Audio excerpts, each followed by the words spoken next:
even in high school, there were very, very few LDS boys around. In my class of over 400, there was myself and Yvonne that we spoke about, and one young man who incidentally was killed in an automobile accident our senior year that were LDS. So I could hardly wait to get in an environment where there were some guys to even think about. But I had already decided that he would be a returned missionary, and he would be from an active home, because I didn't come from an active home, and I wanted my kids to see what it looked like. And of course he needed to be tall. Anyway, with that background, when I got to the Y, well, Bryce was on his mission. The first year I was at the Y. And the first guy I dated more than a few times, and I did a lot of dating. I think short girls do, and I don't know what else to credit it to.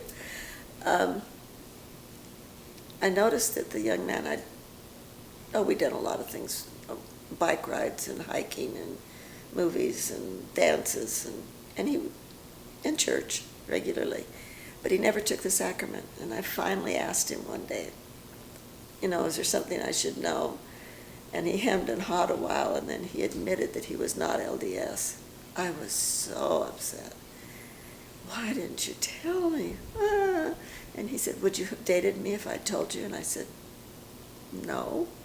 And I never did after that either.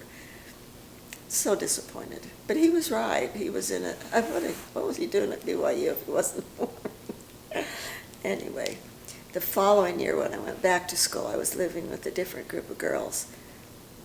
And in October, and I remember it as being about Halloween time, but I went back through a journal knowing we were going to do this talking, and it says early in October, so I'm not real sure. But we went to the Saturday night dance, and Bryce had gotten off his mission within a day or two of that, just brand new home.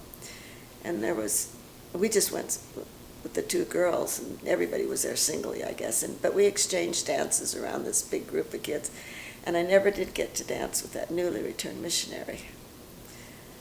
Tall, dark, handsome in my mind.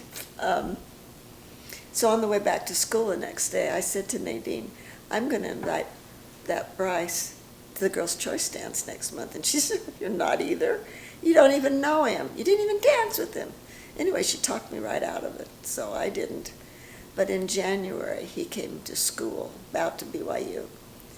And as he came into one of the devotionals looking around for somebody that he knew, he spotted Nadine, my roommate, that he did know, and he came up and sat by us. And as we were waiting for the devotional to begin, Nadine asked him how things were going, and he was all long in the face. He had to have a syllabus for his biology class, and he didn't have the, $10 or $15 it was going to cost. And I leaned around Nadine and said, I have one if you'll come and get it. And from there on, it didn't take very long. That was early in January. On the 27th of January, we decided to get married, so it was just right.